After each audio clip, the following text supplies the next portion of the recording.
A galvanometer of coil resistance 1 ohms is converted into voltmeter by using a resistance of 5 ohms in series.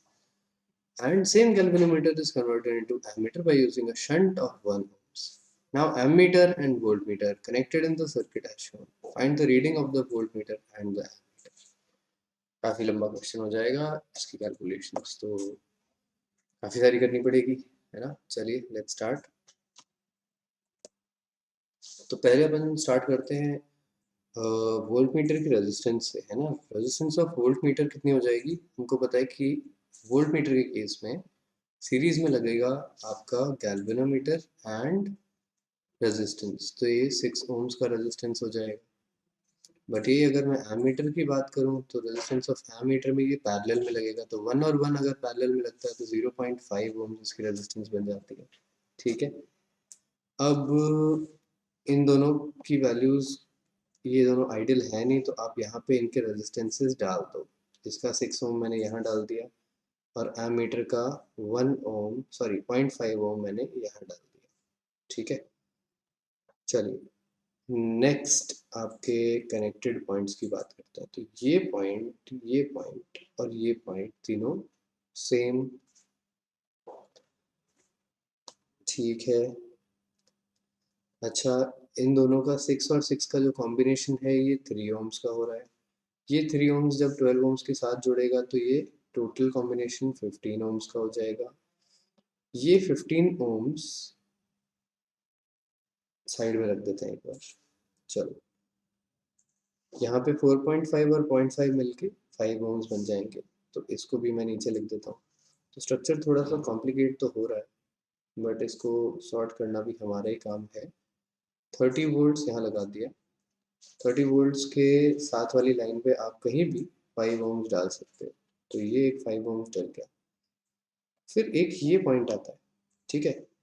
इस point को आप सीधा यहाँ तक भी देखोगे तो आप बोलोगे कि यहाँ से यहाँ तक और फिर आगे आपका 15 ओम्स का कनेक्शन होने वाला है। तो देयर इज दिस पॉइंट, अगर मैं इस पॉइंट को B बोल देता हूँ तो ये सारे पॉइंट्स B हैं। ये वाला पॉइंट C है जो यहाँ पे भी C आके कनेक्ट हो रहा है, ठीक है। तो अब देखो, अगर मैं इस पॉइंट को B बोलता हूँ और इस पूरी लाइन को आप ख़त्म कर सकते हो, क्योंकि बिल्कुल C जो है वो आपका एमीटर के जस्ट पहले ख़त्म हो जाता है। एमीटर के पहले यहाँ पे C आ जाता है, ठीक है। तो B और C, इनफैक्ट आप इतने इतने दूर इन दोनों पॉइंट्स को ड्रॉ करोगे तो भी आपका काम चल जाएगा।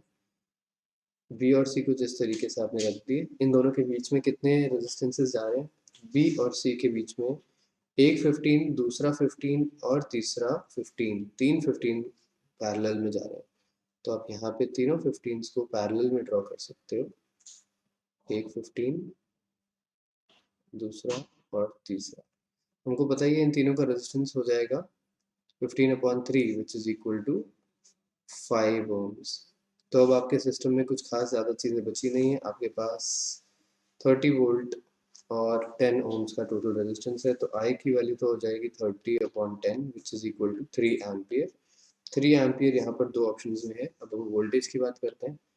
तो वोल्टेज ड्रॉप B से लेके C के बीच में अगर पता चल जाए हमको, तो हम उसमें से एक 15 वाली आर्म के बीच में ये चीज़ कैलकुलेट कर पाएंगे, क्योंकि बाकी दोनों आर्म्स तो वैसे ही चलेंगे। तो B और C के बीच का वोल्टेज ड्रॉप पहले मैं निकाल लेता हूँ। तो आप देख सकते हो कि B और C के बीच में रेजिस्टेंस 5 है और यहाँ से यहाँ तक भी रेजिस्टेंस 5 है, तो ऑब्वियसली वोल्टेज इक्वली डिवाइड हो गया। वोल्टेज का डिवीजन हो जाएगा यहाँ पर B और C के बीच में 30 का आधा 15 वोल्ट्स।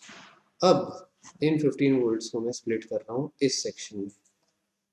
तो आप देखिए कि आपका जो वोल्ट मीटर है, यहाँ पे 15 वोल्ट्स का एक पॉइंट आ गया, ये डिस्ट्रीब्यूट हुआ ऊपर के वोल्ट मीटर में, ठीक है।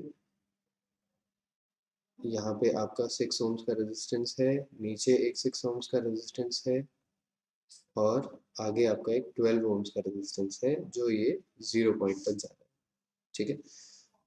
सीधी सी बात है, 15 वोल्ट्स हैं तो 12 और 3 15 ओम्स का रेजिस्टेंस भी है। विच मीन्स बहुत आराम से आप बोल सकते हो कि इस सेक्शन में 3 वोल्ट्स का रेजिस्टेंस 3 वोल्ट्स का वोल्टेज और इस सेक्शन में 12 वोल्ट्स का वोल्टेज का ड्रॉप आ जाएगा। तो आपका वोल्ट मीटर का रीडिंग भी 3 वोल्ट्स आता है एंड आपका नेट आंसर ये हो जाता है 3 वोल्ट्स एंड 3 एम्पियर्स। ठीक है, कॉम्प्लिकेटेड था क्वेश्चन, एक बार और अगर आप पीछे चल के ज़ीरो से इसको देख लोगे तो आपको सारी चीज़ें आराम से समझ में आ जाएंगी, अगर अभी दिक्कत आती है।